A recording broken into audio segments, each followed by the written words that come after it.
I have not heard if Brandon's coming. Okay, well, it is 8. Okay, yeah, and it's after 8:30. So welcome, everybody. I'd like to welcome everyone and members of the public to our meeting today of April 27th of the Historic Resources Board. Would the staff please call roll? Board Member Budenberg. Vice Chair Bauer. Here. Chair Bernstein. Here. Board Member Corey. Board Member Kohler. Here.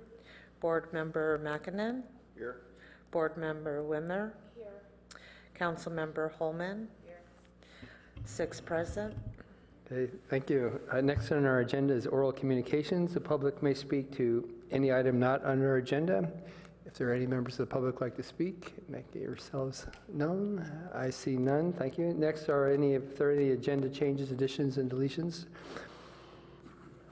There are no changes to the agenda. Okay.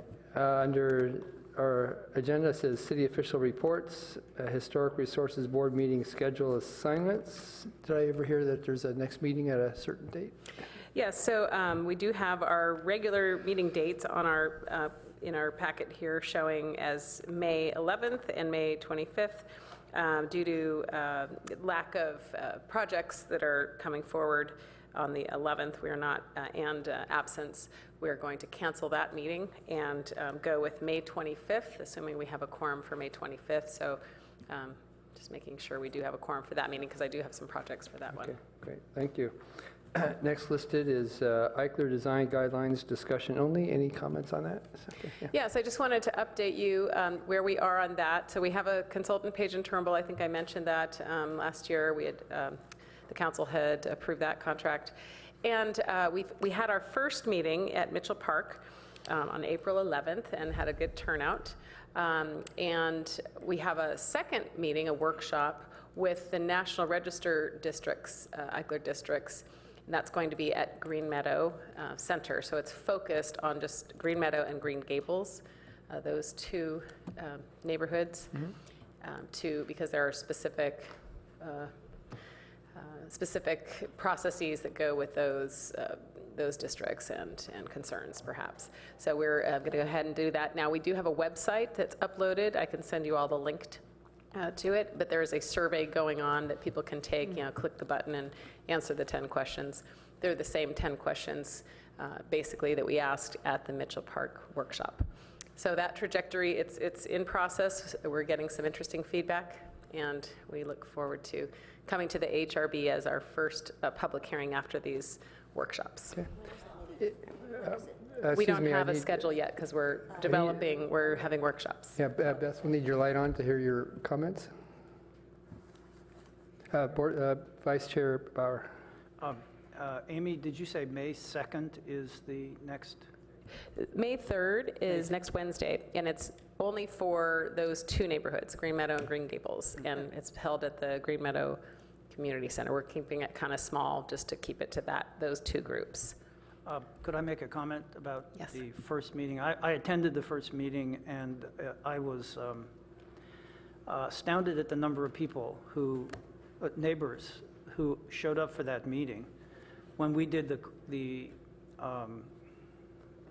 Professorville guidelines process, we had the same process that I think you're using for this. We had 7 people show up. There were more than 60 people. In fact, they were standing. It was standing room only. And there were every opinion on the spectrum, from I don't want anything done, no guidelines, to I want absolutely stark, and rigid guidelines. So I think it will be a very interesting discussion, different than the Professorville guidelines. Yeah. And on May 3rd, what time is that meeting? I believe we're doing that at 6:30 to 8. Okay, it's at Green Meadow Community Center. 6:30 to 8. So if the HRB members are interested in attending that and meeting some of those folks who are living in National Register District Eichler homes. I don't. I had a very terrible situation with trying to design a home for them, and a person on Carlson Circle, and People were just really terrible. The Carlson Circle is not the group that we're meeting with. They're not a historic district. We're only meeting with Green Gables So there's and only Green certain Meadows. seconds, so that Carlson Circle will not have the guidelines? No, this is a workshop that we're having to introduce the project, the Eichler Guidelines Yeah. project, to specifically the two National Register districts. Carlson Circle is not in a National Register district. But to answer your question fully, the Eichler Guidelines is a process that we're going into that would apply to Eichler's citywide, the Eichler I see. neighborhood citywide. Okay. All right. Is there any issue if a quorum of HRB members attend that meeting? Is there any issue there?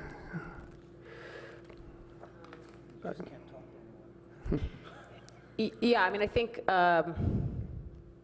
it's a public meeting, as long as the HRB members are not participating. That's hard to do. If you could control bring some duct tape. I don't know. How does that work? You have to wear dark glasses so no one knows who you are. Okay, all right, it's just a procedural question.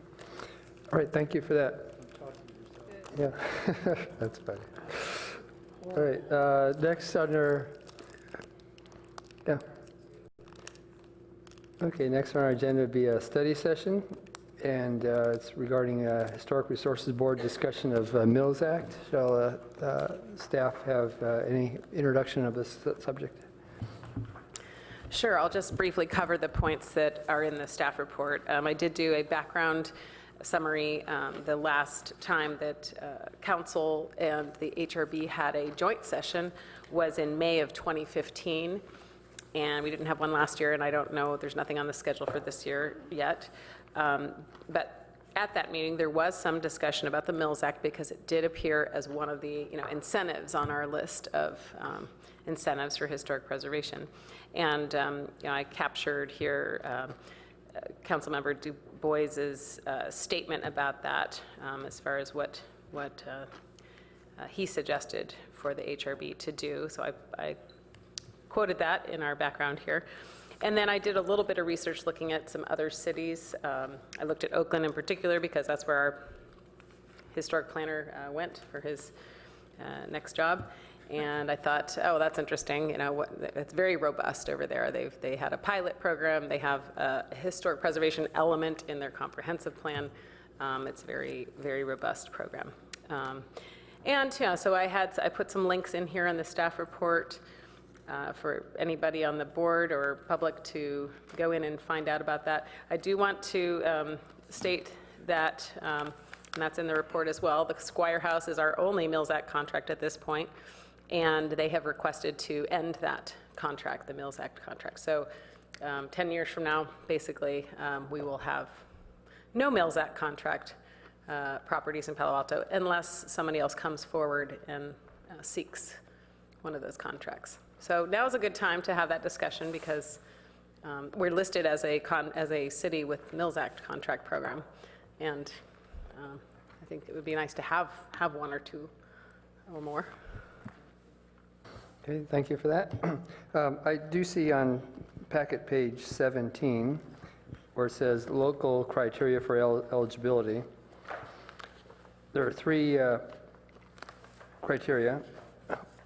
Has to be category 1, must be individually listed, and only a single family home outside downtown CD, commercial downtown district. I'm curious if anyone knows how many Category 1 non-CD zone single-family residences are there in Palo Alto? And What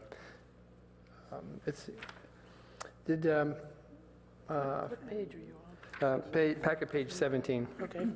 So can I just put a context around this page and this staff report? This was a staff report from former planner Dennis Backlund. Oh, okay. That was that looked like a staff proposed criteria. I didn't find any evidence that this was adopted or. Oh, okay. Oh, okay. Yeah, so this was ruminations, and I couldn't even find the minutes that went with these to say what the HRB thought of these. Yes, and thank you for that comment. I do see it says proposed local policy. Okay, all right, good.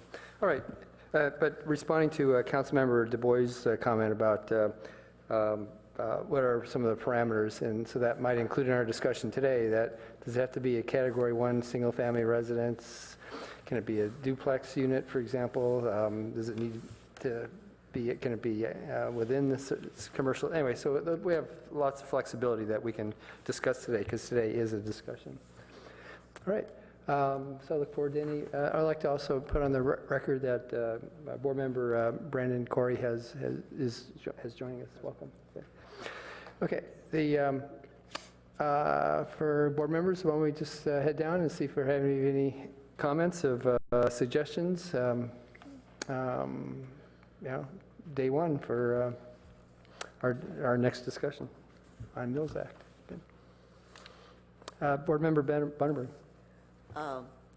My memory, if my memory is correct, the city did have a Mills Act on the one of Brioni's house, but that one had a very sad outcome, and I think left a reticence to proceed with more properties that has lasted us quite a while, and yet former board member Pat DeSico talked about the rules for her house down in, I think it's Coronado, and that it had been working very successfully, but with two special provisions that each year the people owning the properties had to report what they had done with what was their tax saving. And that seems to me to be a very important part.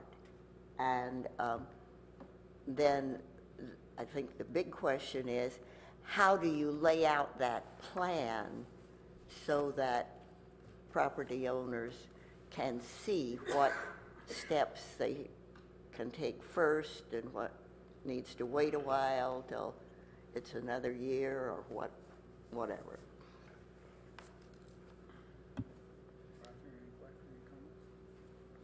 I'm sorry. Yeah. Board Member Wimmer. Oh, Corey has to sign on. Board Member Brandon Corey. Yeah, so I actually attended a recent workshop as well on the Mills Act. So I got some pretty interesting data out of that. So Shannon Lochner, who runs the program for the state of California, was there, and she actually gave a presentation on it.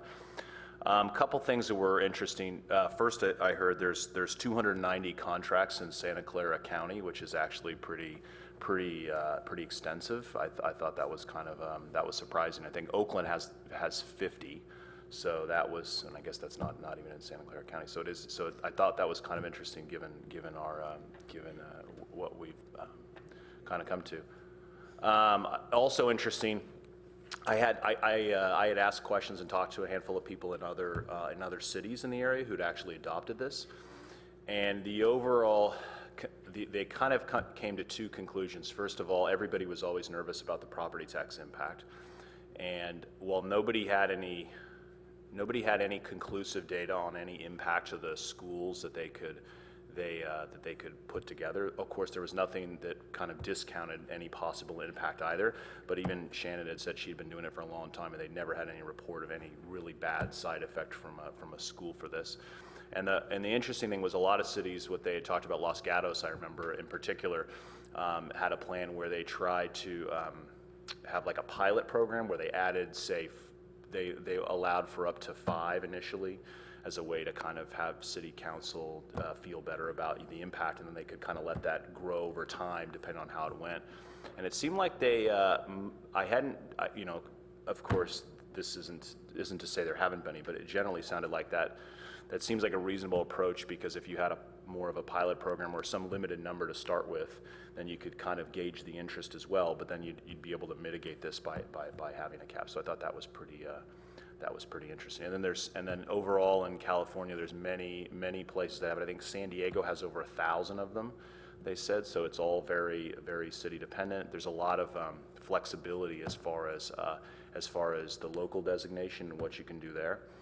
The other thing that was, Board Member Bunnenberg mentioned this as far as having to keep track of what was on the property. That was or what you'd spent money on the property. I think that was important. Another thing that was added in the last couple of years, I think it was 2015, but I guess it was revised, maybe it was 2014, where the city has the requirement, although there's some flexibility in what that means, to actually inspect the property to verify that those improvements have been made. So that's something that we would have to consider as well, as far as what the impact would be. And they had said something, I think LA was one of the strictest, where they actually went underneath the house and inspected, like, you know, to down to the detail of like foundation and everything. And then there's other cities that do drive-by inspections. So it just, and it's up to the local authority, but that is part of the plan now. I think that was the gist of it, but it's a lot of good information. Well, thanks for that report. I mean, that suggests, there's just a lot of flexibility. Each city can really decide, what's appropriate and acceptable. Yeah, I think overall the message was there's many cities that do it. There's 90 separate programs in California. I forgot to mention that, so different cities, and there's just a lot of local flexibility on what they want to implement that's right for them. Sure. Okay. All right. Other board members? Yeah, sure. Board Member Wimmer. So I think it seems to me like the city needs to review what the Mills Act offers and how we need to define it for ourselves. Also, I think there's a bit of a staff impact if we have a lot of contracts out, right? Because it's the city staff would have to monitor it or be involved in it. So I guess that's one of the number one questions. I know that the staff is pretty overworked, rumor has it. So is that even something that we can take on? And maybe that's primarily why we don't encourage people to have Mills Act contracts, because maybe staff isn't prepared or doesn't have the ability to monitor those things. I don't know. That's not something I can answer. But it would be interesting to know why our one and only contract, why they are interested in breaking their contract. And I thought it was because they're required to have the house open once a year. And I remember this recent year when it was open, and I think Karen had announced at the meeting that morning that, you guys, the Squire House is open, so you need to email them and request to be put on the list. And of course, right after the meeting, I instantly emailed, and they said, sorry, it's full. So I just went anyway. I just thought I'm going to show up and see if I can go, because I was really interested in seeing the house, and no one really was monitoring a list at the door. So, I mean, maybe it would be good to know why. I guess the advantages and disadvantages for these people to have these contracts, maybe that's the primary disadvantage is the having to have your house open once a year, and also the bookkeeping aspect of it might be hard. I mean, for some people, maybe that outweighs the benefits. But I think that the city has to embrace this program and define it for themselves and then offer it to people, because I don't think people are coming to us saying, hey, I have a historic house, I want to participate in the Mills Act. People don't know about it. So I think the city has to offer this as a program if the city wants this to truly be an incentive. And I have I think a Category 2 project that I worked on, gosh, it's been like 12 years ago, and I actually contacted them and said, do you know about this program? Would you be interested in participating? They'd never heard of it, and I don't know if they would participate. So, I mean, it would almost be interesting. I think our first step is to define the Mills Act for the city of Palo Alto and define what Palo Alto wants to offer within the realm of the Mills Act. and then find one or two homeowners who would like to participate in it, and sort of walk them through it and witness the experience is like, so we can all, it feels like we all need to participate in it to that degree, where we sign up 2 or 3 houses or whoever's interested, and go through the application process and go through the first year with them and support them and see what their feedback is, and have them, like a pilot program, I guess, and have them say, yeah, this is great, I'm saving 50% of my property taxes, or whew, I can go on vacation now. Or is it that, like, wow, this is a lot harder, all this paperwork, we don't really have the ability to fill out these forms. So, I mean, it would just be interesting to go to experience that with someone or a group of people, so that we have a better understanding of it altogether. Thank you. Board Member McKinnon. Well, I think the evidence is rather clear that it is a popular program across the state, and sadly to say that we're just behind the 8 ball as far as promoting this type of incentive. I think it's really does not reflect well upon the city of Palo Alto when we hear much smaller cities and less economically endowed cities like Santa Ana having over 300 type contracts. And what do we have? One that's maybe. So I think the program is a popular program. Just the will of the city to get behind it and start promoting it as a preservation tool. Board Member Vandenberg. I think that it's important for the members of the public to say that it is, I believe the top cap amount is $10,000 on a Mills Act, and certainly there are many properties, for instance, in the Professorville and even throughout the city that need the seismic strengthening, need the perhaps basement reinforced, may need complete wiring, and all those things are quite expensive these days. So those might be samples of the kind of thing that people would be asking for.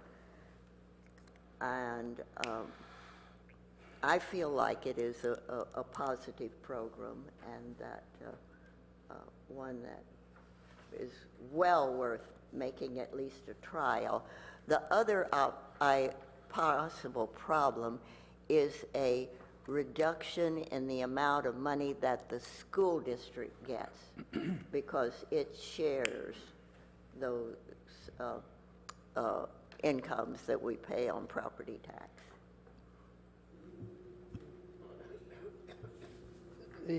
I recall, I think one of the when we had 2 Mills Act contracts intact, I thought an organization, private organization, Palo Alto Stanford Heritage, was administering that. So I think that gave good relief to the city staff, I believe. I see Councilmember Holman is commenting on it.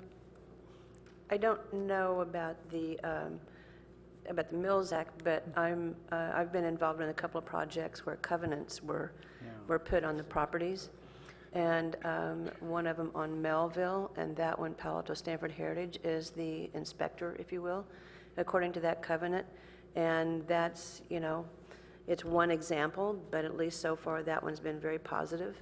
I was involved in another project where staff is overworked, but where the city is the overseer, and I'd say that hasn't had such a positive outcome to this point in time. Again, each one of those is just one example. But to Board Member Wimmer's point, I mean, staff does have a large load, but I think Palo Alto Stanford Heritage, I think, is a willing participant. Also, Board Member Wimmer's question about why don't we have more here? It has, as Board Member Bunenberg said, my experience for a long, long time has been that the school district has always been very touchy about whether we have these or not, but the extent of the extent of impact of the school district, I think would be compared to their size of their budget, so it would be pretty minimal.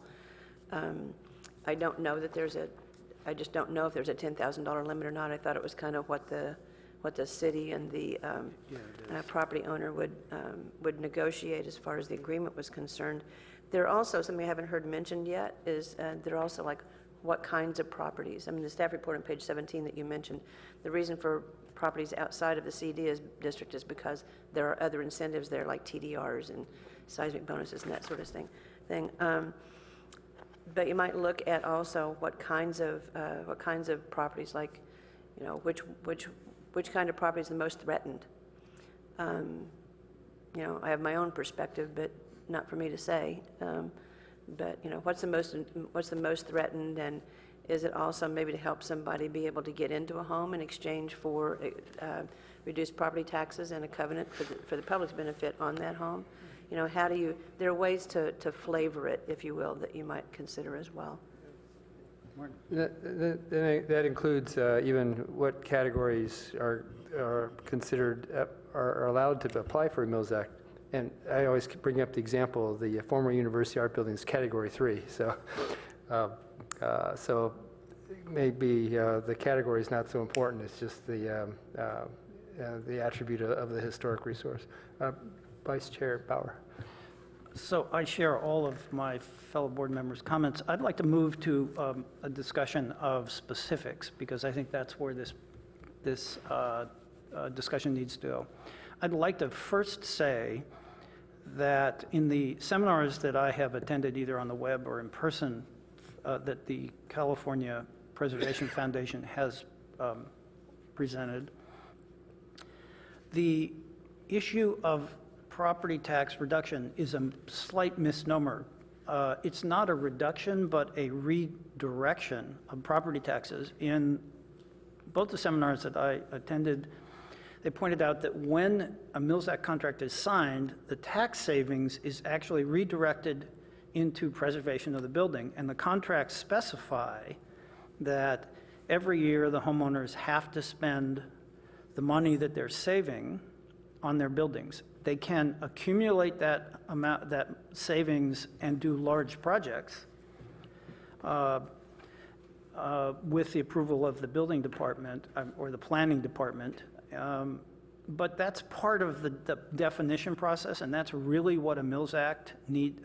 You know, when we create this act, we have to have definitions. And the first one is you have to decide as a city what's the maximum amount of money or property valuation that we will identify as redirected taxes.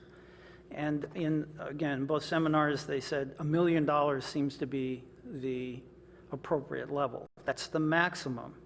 So I would suggest that we start there. That's roughly $12,000 in taxes. And in the case of a property that is not worth $1 million, and I don't think there are any properties in Palo Alto that are under $1 million, sadly, we might have an alternative valuation that is a percentage of the value. So it's a maximum of $1 million that could be redirected, in value redirected in taxes to your house. The second issue would be how you define the projects that this redirected funding will support. And again, the most important one identified in these seminars was foundation upgrades and building anchors to a new foundation. And that doesn't mean you have to replace the foundation.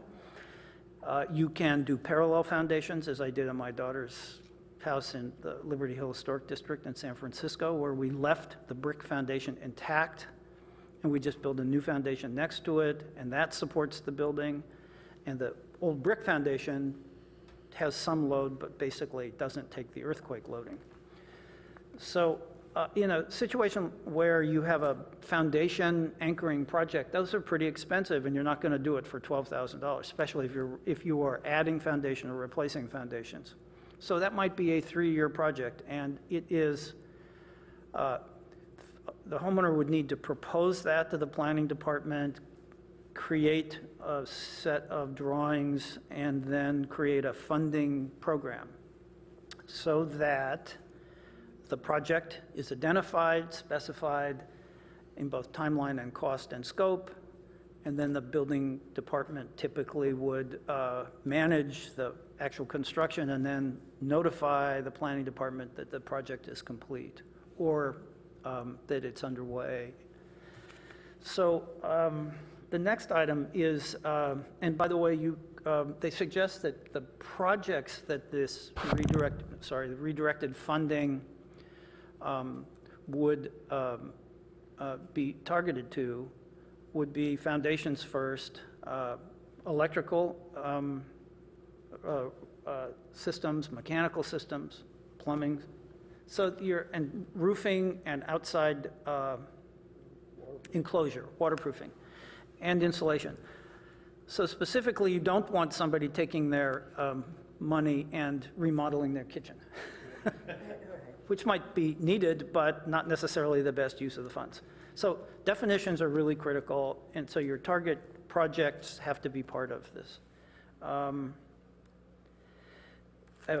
We've already spoken about yearly review of projects and use of funds. I think that could be, because the city has so many different entities that might participate in this, at least the building department, public works, and of course planning, we don't need to duplicate that effort. So if a building permit has been issued, building department, the building permit system could notify planning that there is a project underway. It would probably come through planning anyway because they have to review it, tag it in some way, and then let the building inspector actually do his job, his or her job, and then planning just gets a report that this is done. Somebody's going to have to look at it every year, but right now we're talking about 0 projects, so we can do this.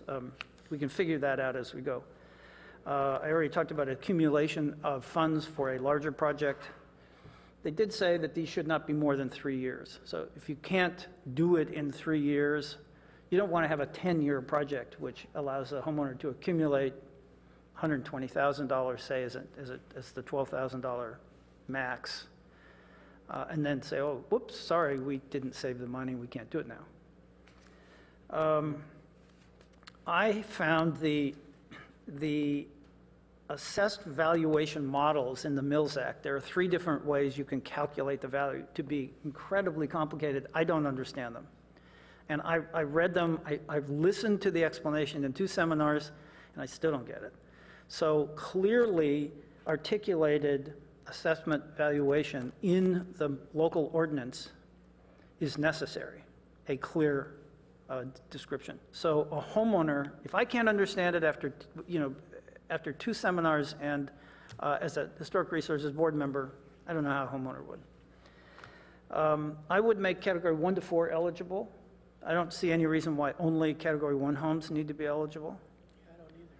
I just think that's an arbitrary issue. And one of the last things in terms of definitions, establish in the ordinance a day of the year that all houses have to be open at the same time.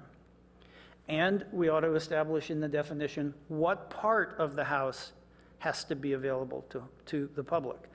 I can understand the reticence of a homeowner having to open their entire house to the public, not knowing who the public is, wondering if the people here are actually casing their house for burglaries. I mean, those privacy issues are important.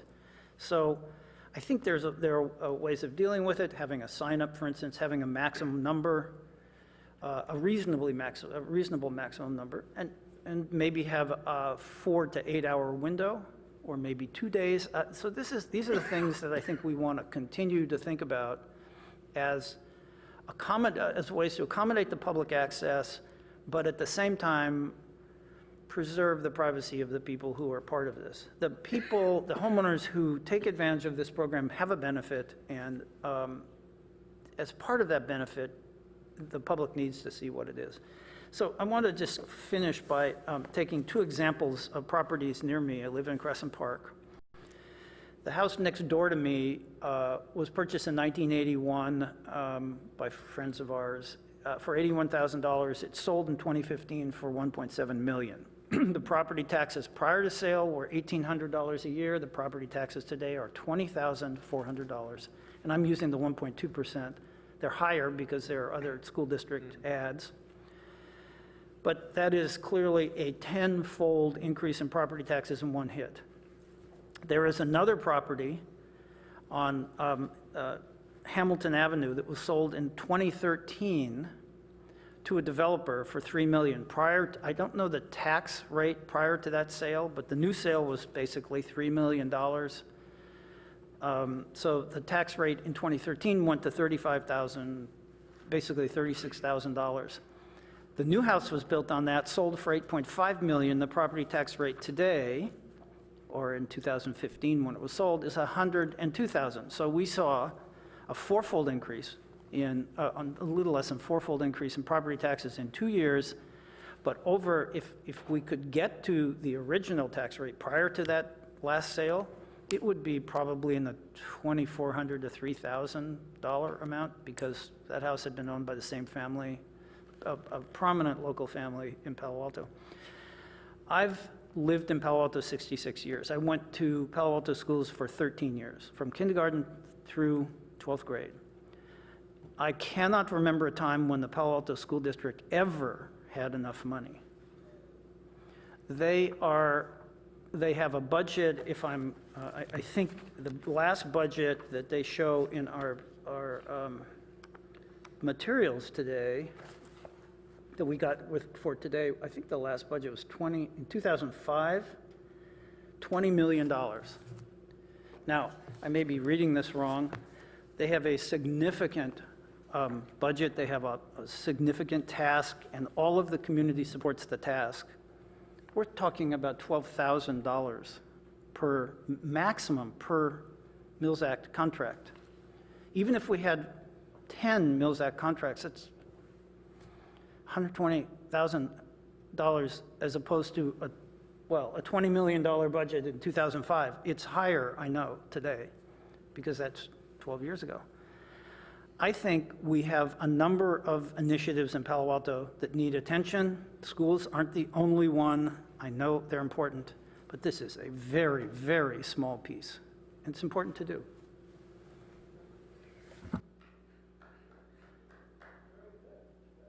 Thank you, Vice Chair Bauer. That's a good formula you presented that can help perhaps turn into a welcome program. Picking up on Board Member Wimmer's comment about how do property owners learn about this?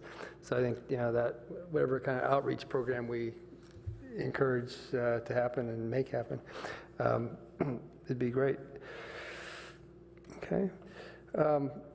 Picking up on Bauer's comment about specifics, then how will the comments presented by Board Member Bauer and other board members, how does that become more, how do we put that into effect, I guess? So there's already Mills contract program exists. There's a required contract provision. Essentially, is it City Council agendized and then it's already Mills Act exists already. So I guess what's the next way to make this into effect? But it's already in effect, so it's, I guess, maybe just publication. And, Yeah, I mean, the Mills Act is not a city program per se. It's the county assessor. Yeah. Right. We don't have an ordinance. We don't have anything in our code that I'm aware of that I could find. So, is a resolution? Is there some kind of, recommendation? I think that's what Du Bois had suggested, that some recommendations come from the HRB as to the parameters of how we would do it in Palo Alto. And then, if there's some legal instrument that we could have the council adopt, that would be, one way to do it. And then from there, do the publications, the pamphlets, what have you, the website. We have, on our website, links to Mills Act, but is it decipherable to the average person? Okay. Certainly the math sounds like it's not. Yeah. Board Member Bauer. So Would it be reasonable, if we have no ordinance, and I think that's what's required here, I don't know, Councilman Holman, do you have a sense of the history of how the Squire House Mills Act contract was created if there's no ordinance? Or maybe actually my question should be, that's not really relevant. In the seminars that I attended, they, in both cases, said you need an ordinance. So I'm assuming that's where we should move. So, if I remember this correctly, so the Squire House has an easement on it. So the outside of the house is already protected, and that happened when, the fate of the Squire House was in jeopardy. And so this happened, gosh, I think in the 80s, maybe. I think 70s, I think. Or even maybe Not earlier. sure, I not don't sure know. exactly the timing, but it was a long time ago. Right. Longer ago than any of us care to think about, actually. Then the owner, when the Marios, who used to be an HRB member, Millie was, Yeah. they actually requested the Mills Act because they wanted further protections on the house. And they did a lot of restoration on the house too. So that's, Yeah. I'm confident of a couple of those things, that there's an easement on the house that protects the outside, and the Marios requested the Mills Act, and that they did a lot of restoration on the house. So that's, can't tell you exactly what years, but that's how it came about. But should we be crafting language for an ordinance then? Well, I think- Definitions, the scopes? Well, I think, and Amy will have her own comments to make with this, but I think it's cleaner and simpler if you have an ordinance, and somebody who wants to apply has some guidance on what the parameters are. And I think the city also doesn't want to look at these as one-offs either. We're talking about, burden on staff. I mean, they need something to refer to say, okay, well, this application does or doesn't comply or conform to what the ordinance says in terms of parameters. So maybe Amy has something to add to that, but that would be my perspective. Otherwise, we're just doing one-offs, and I don't think that's No. a very effective or efficient way to do it. Yeah, I would just echo that it's nice to have something that's discoverable in a legal document that people can see at the same time they're saying, what are my setbacks? What are, so that would be nice to have something in the zoning code that maybe refers you to a different section of the municipal code pertaining to this tax benefit. Yeah. Who are the signatories on a Mills contract? Property owner, City of Palo Alto, State of California? Does anybody know? Corey, you could correct me if I'm wrong, but I think it's the city and the property owner. Okay. Yeah, it has to be the owner of the property because it's like a covenant. If the property were to be sold within the 10-year contract period, it would remain throughout the end of the contract. So I think it's the city and the owner. Yeah. Does anybody know if a property owner today wanted to enter a Mills contract, they can just request it? I can tell you, I think I wrote about this a little bit in the report, but there is a fee Yeah, I saw on that. our, it's not expensive, but Yeah, to 19 establish, it's 1936. Yeah, to enter into, so what that means is you're getting support from, a planner, me probably, and the city attorney's office staff to, invent the contract for that property and take it through the process. And then they have to record it at the county from the date of recordation. It starts the 10 years. Okay. So no council action to enter a contract? Correct. So I would like to suggest that we take Dennis Backlund's 2006 Proposed. proposal. I guess this was a recommendation, and modify it to reflect the things we've discussed today, because this document is a very broad outline, but lacks enough specifics to actually give guidance to council. and then propose that this move to council for consideration, whatever, and if we could do a planning, make this a part of the planning department documents. I don't know, that part of it is beyond me, but I think we as a board can refine the requirements as we see are necessary, and then propose that, and then let the council, help the council move this into a real program. And I would like to, I think a pilot program makes some sense. Say we limit the number of properties in the first 10 years to some number, and allow for some flexibility to come back and redefine, needs as we, the community and the city and the homeowners experience them. So that might be, I would just weigh in on that, if you're going to think about this pilot program concept, I mean, the way Oakland, and the one I studied, did it, is they did that and then they came forward with an ordinance. So an ordinance would have to go to the Planning Commission, at least zoning code ordinance. So that might be, the next step after establishing the pilot program would be to go through that process of an ordinance. That sounds like, that's fine. I mean, I don't have a problem with that. It's 10 years. How long did Oakland's, I didn't actually get to that document because I was looking at all the other more historic ones. How long did the pilot program last? 5 years? I believe it was 2 years. 2 years, interesting. Okay, well, so that's different. From when the city of Palo Alto signs this contract, in addition to the property owners, is it, who signs? The city manager's office, planning director? Who signs the contract from the city? Well, I'm at least attorneys as to form of the legal, wording, and yeah, I'd have to go look at the one contract that exists and see what that says. I can show that. I think that's a public document. I can show that to you. Yeah.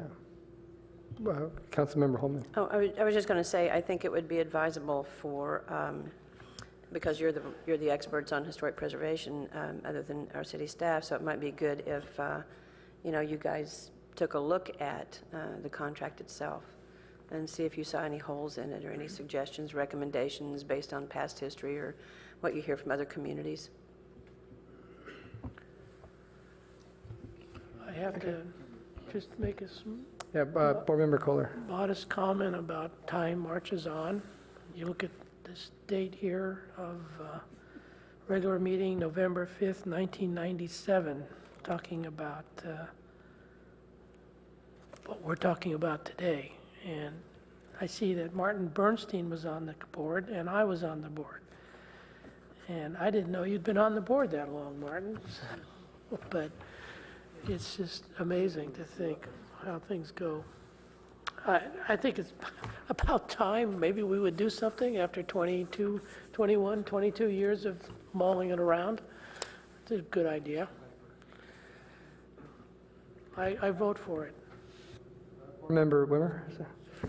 I definitely think that I'm so glad that this conversation has started. I think that we need to do a little bit of, I guess, more research on our individually and then come back. So I think we should continue this item for sure.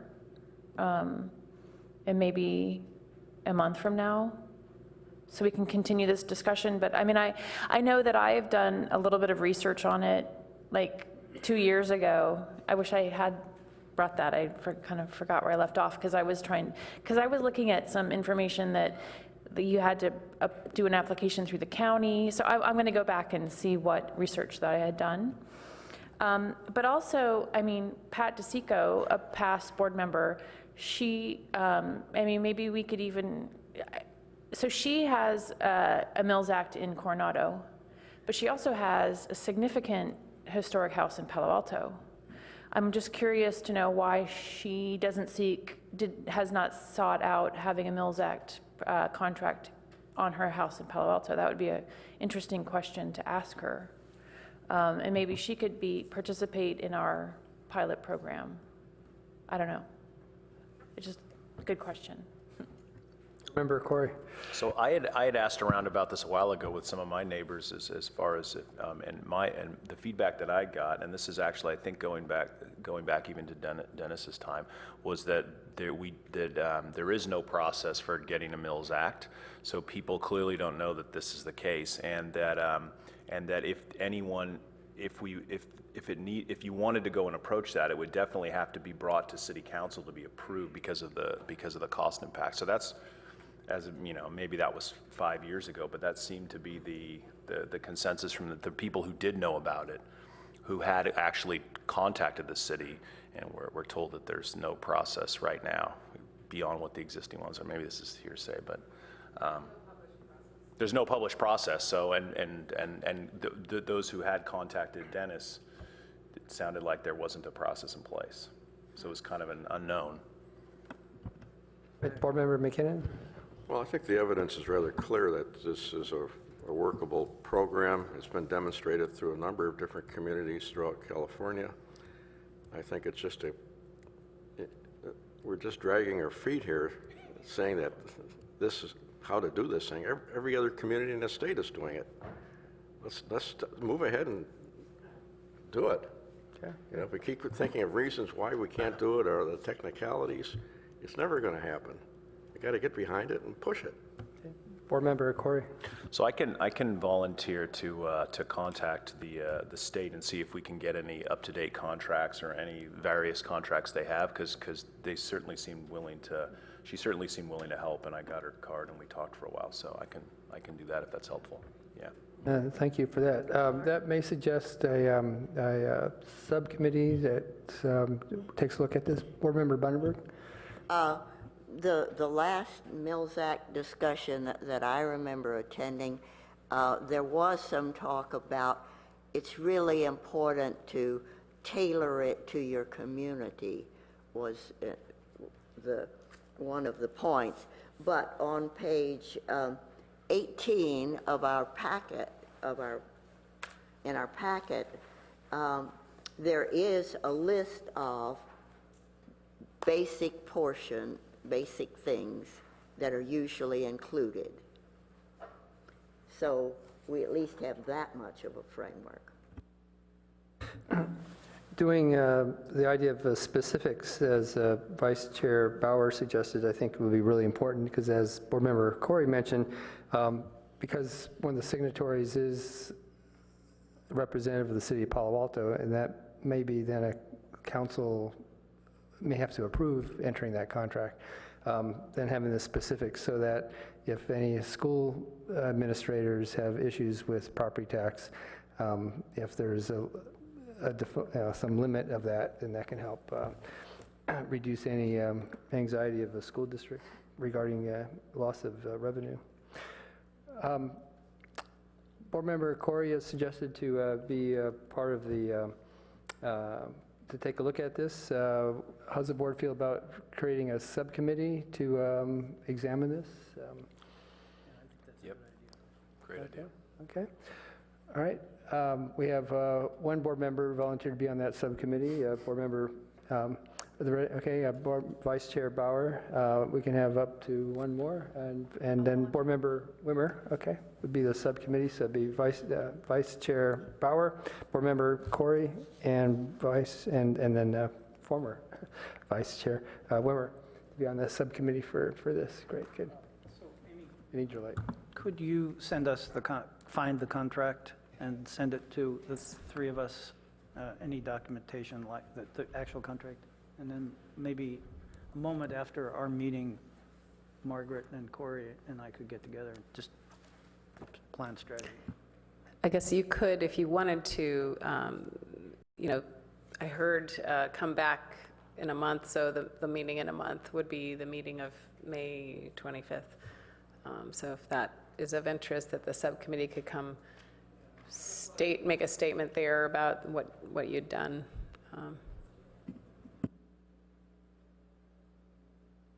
I think the timing of this is actually good, because we're going to soon be without any mill contracts in force in the city. Yeah, good. Yeah, good. Okay. Additional comments on this agenda item? All right. Thank you very much. Okay, I think that concludes. Any other comments on staff before we move ahead on this topic? Okay. Nope. Okay, thank you. All right, next is action items. I see none listed. I do want to, I already asked for members of the public, and I see no interest for members of the public to speak to us today. Okay, thank you. All right, next would be approval of minutes. First, we have minutes of February 27th. Any motion to approve? 23rd, sorry. Oh, okay. There's a typo on the agenda. Okay, thank you for that. February 23rd, yes. Correction. Yes, Beth?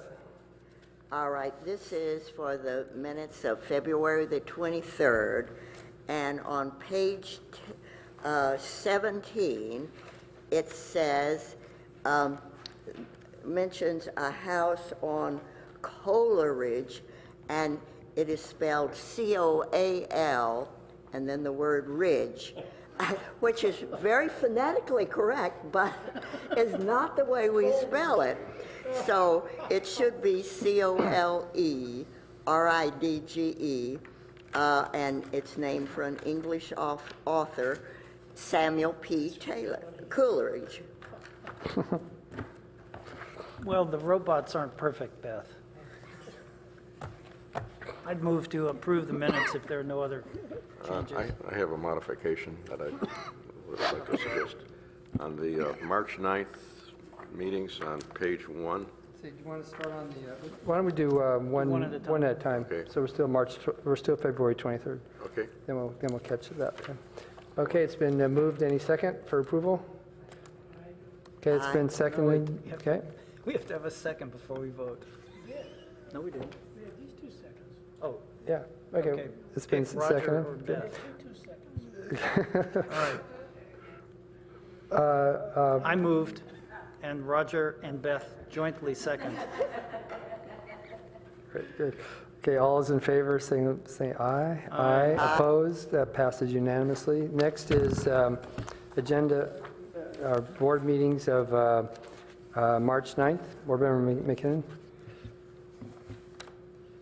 Okay, I would like to suggest one modification. The statement at the bottom of page 1 is attributed to me. I think it's really to Roger statement, where it says, is it on okay? Yeah, I think that was you, Roger. Yeah, I think that's the case. It was Roger. The bottom line, page 1. It's right there. Okay. It's been, Kohler, change McKinnon to Kohler. okay, any other corrections? Any other corrections? Okay, is there a motion to approve as amended? So moved. Okay, a second? A second. Second, okay, that's let's vote to approve. All those signal aye. Aye? Aye. Opposed? That passes unanimously, thank you. Next, the minutes, it's the Joint Architectural Review Board meeting of April 6th. Any amendments? And I have one on page 47. Oh, my God. 47. The second to last line, where it starts off proposed or revisited, change the word revisited to remodeled.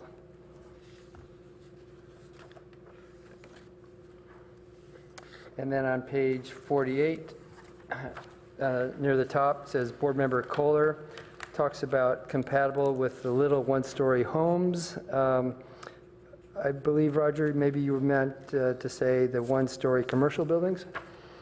There are no homes right next door, but I'm just asking. Page 48, and near the top where it says Board Member Kohler, you mentioned compatible with little one-story homes, but next door to that property, there are no homes. There were just commercial buildings. Yeah, with commercial. Okay, good. Okay, those are my only amendments to this. Board Member Bunneberg?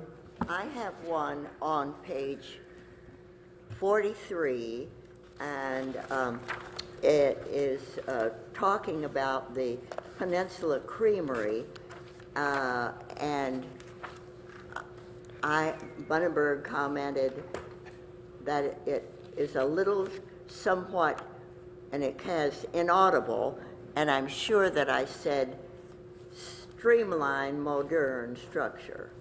Okay, So it should be modern. thank you. It is heartening to know that HRB meetings members are reading 48 pages of minutes. You included. Some members.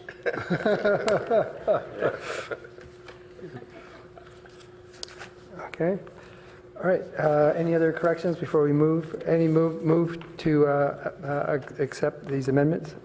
I move acceptance of the minutes. Okay, I second. Okay, all in favor say aye. Aye. Aye. Opposed? None. It's I will abstain. because and one I wasn't there. abstention. Okay. Oh, I guess I should abstain too. Good No, call. you don't have to, but I just am not comfortable approving something that I didn't attend, so. Can we still pass it if I abstain? Yes. Okay. Well, I'll abstain. Okay, so there are 2 abstentions and 1, 2, 3, 4, 5 in favor. Thank you so much. Okay, subcommittee items. I don't believe there anything to report right now on that. Board member questions, comments, and announcements. Board member Bauer. I'd just like to let everyone know that the Palo Alto Stanford Heritage Group will celebrate its 30th anniversary on May 7th at Lucy Stern Community Center. And one of our board members projects is going to be recognized at that meeting. That's 251 Lincoln that Margaret designed. 601 Melville will be recognized. The Lanning Chateau will be recognized as a commercial renovation. The Stanford Chemistry Building, a building that was damaged in the 1989 earthquake, and recently, finally, renovated and with a significant addition at the back, will be recognized. And the Stanford Winery, which we all know as the Stanford Barn, will be recognized. So please join past for, I think it's 2 to 6, 2 to 4. May 7th is a Sunday, Sunday, May 7th, 2 to 6. 2 o'clock. It starts at 2 and it will end whenever. Board member Bunneberg, you had your light on? Yes, just a little historic note. The annual Mayfet Parade is coming up, and unbelievably, it's the 95th year of the May Parade. And the theme is, My Hero Is. Okay. Can I just add a quick comment about Mayfet Parade? It's the longest continual parade, local parade. It's been in existence longer than the Macy's Thanksgiving Day Parade. All right, cool. Good. Any other board member comments? I have one. Recently, the city council approved a 5-story parking garage right across from Burge Clark's downtown post office building. Certainly, what a common comment you hear in city council meetings when there's a new structure that's may have some impact on a nearby historic structure, the idea of compatibility. Will the proposed 5-story parking garage, is it scheduled, or when would it become in front of the Historic Resources Board, being a national listed Category 1 building? Is there a time when that's going to be, during preliminary design, so that, we don't see a project completed and then say, HRB, what do you guys think? So is there a process when that's going to be coming to us I can early? answer. Yeah. I'm the assigned planner for those major city projects, such as the Cal Ave or the Sherman Ave Public Safety Building and Garage, and the downtown one. So the process is they started off with hiring environmental consultants, and there was a scoping meeting on April 12th with the Planning and Transportation Commission on the Sherman Avenue projects. And then there will be a scoping meeting before the Planning and Transportation Commission at the end of this month. I was going to check the date, but, sorry, the end of May, which would be at the Planning Commission. So May 24th, or no, sorry, May 31st. May 31st is the scoping meeting for the downtown project. So, and the notice of preparation is what is the first step. The consultants prepare the project description that is sent to the county, and then a 30-day comment period on what should be studied in the draft EIR ensues. So right now, we're in the comment period for the Sherman Avenue projects. So comments on what should the draft EIR study, and I could certainly forward that NOP to the HRB. And then soon there will be an NOP for the downtown project saying what should that study. In the first case, the Sherman Avenue projects, I did the work to look at where are the nearby historic structures and made sure that that NOP cited cultural resources as something to study in the draft EIR. I will do the same thing with this notice of preparation to make sure that cultural resources are part of that study with the draft EIR. So there has not been an application for either one of these projects coming forward yet, so we'll be receiving those. There is a preliminary application on file now for the Sherman Avenue projects. So to the extent that we have something for the ARB to look at, how does that work with the HRB? I think the Antonio's Nut House is the potentially eligible, or whatever, it was one of those eligible type buildings from the Dames and Moore study. So to the extent that does the HRB want to have a look at a building going next to a historic, we don't have anything in our zoning, in Chapter 1649, the Historic Preservation Ordinance, that says any project that's next to a historic resource must come to the HRB. There's nothing like that. So I don't think that's a given. But certainly comments on both the what should be studied in the AR, and once the cultural resources section is prepared and comes out for public comment on the EIR, that's a time to weigh in. But there's no plan at this point to come to the HRB for either project. So Vice Chair Bauer and I have done projects in San Francisco. We've mentioned this in other public meetings. Is if there's going to be a potential impact on a historic structure, that's the first step. And so that way, any project designers take that information early, not design a large building and then present it to the HRB, because developers, they're not going to knock off $1 million worth of or $500,000 worth of fees later. So that's my.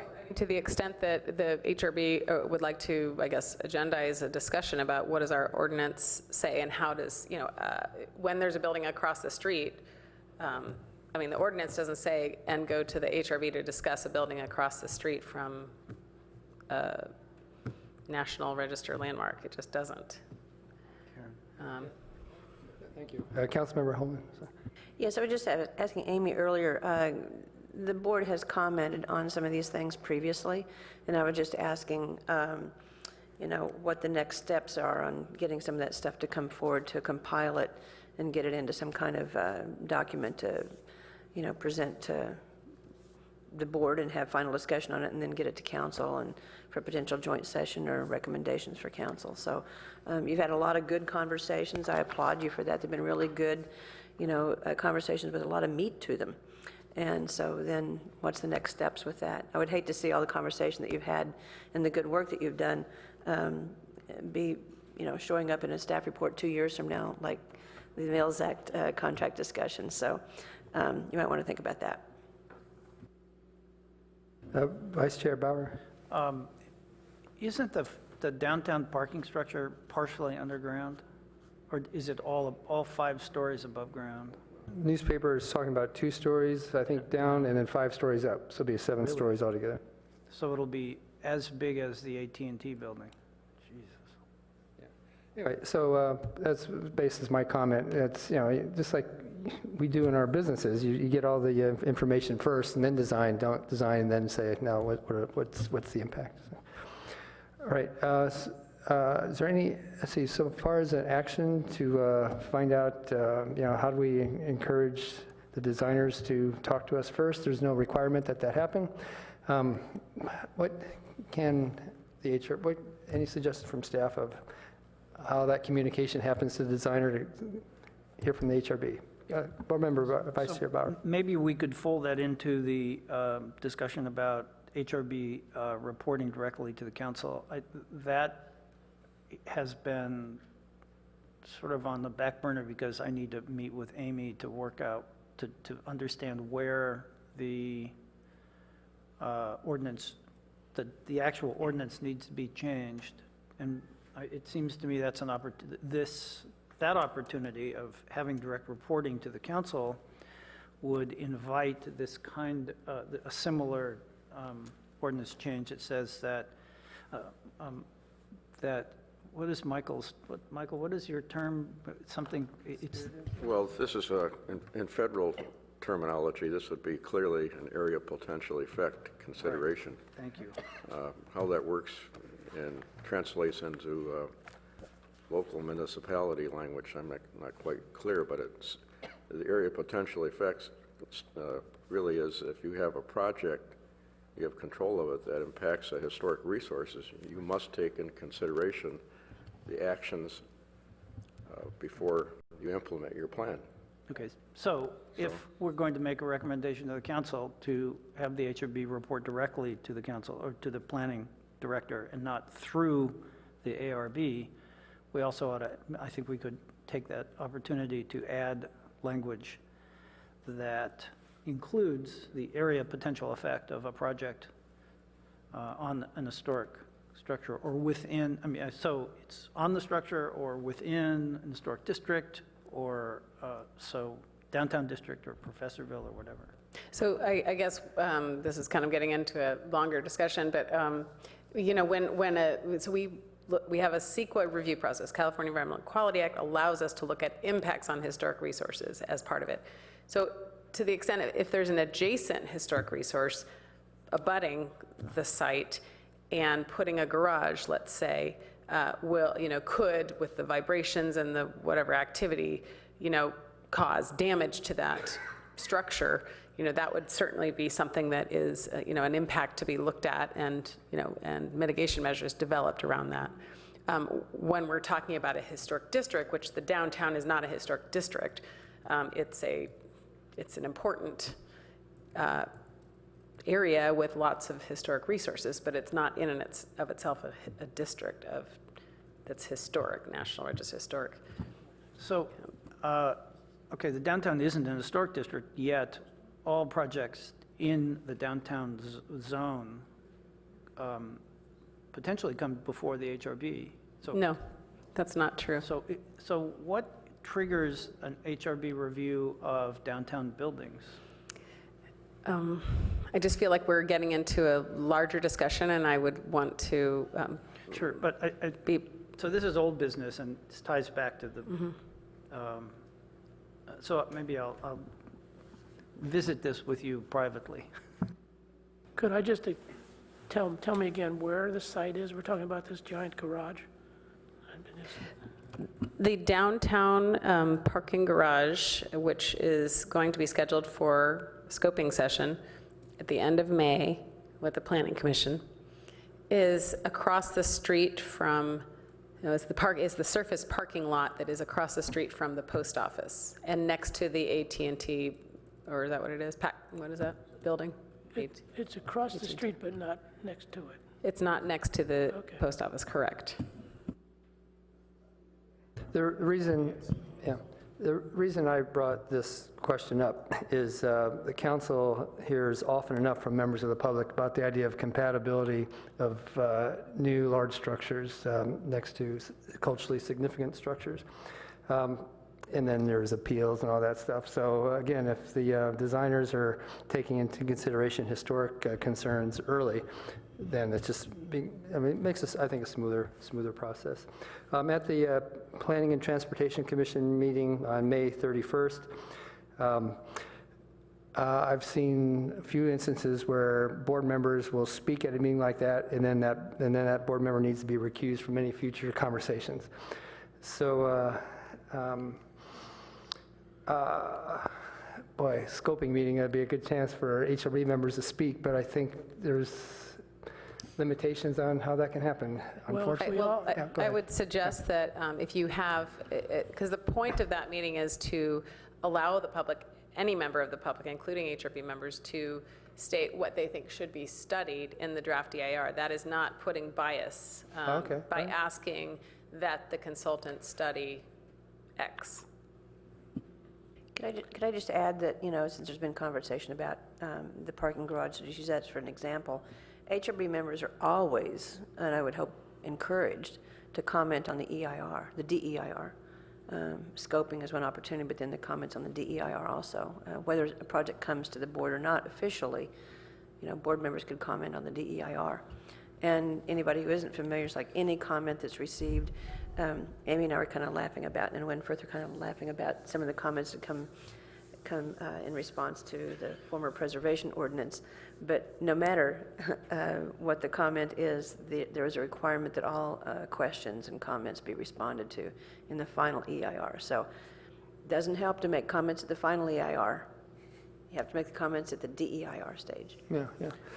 So I would say that excuse me for a second. So any comment that any HRB member makes at that PTC meeting should not be in any way suggesting how an HRB member might vote if it becomes a review process. Correct. That's at the scoping meeting where it's going, all of the comments are collected and provided to the consultant as to what they should be looking at when they study that particular item. But if all of us went and made comments at that meeting, the board couldn't talk about it again in an official meeting? If the comments are restricted to what should be studied in the EIR, not, I don't like this building, I wouldn't say something like that, or I really like this building, because yes, that would show bias as to your future, if you're going to be considering it in the future. I don't know that you will be. Well, that's clarification, I like that.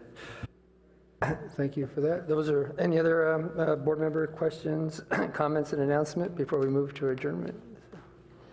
Okay, seeing none, we are adjourned. Thank you.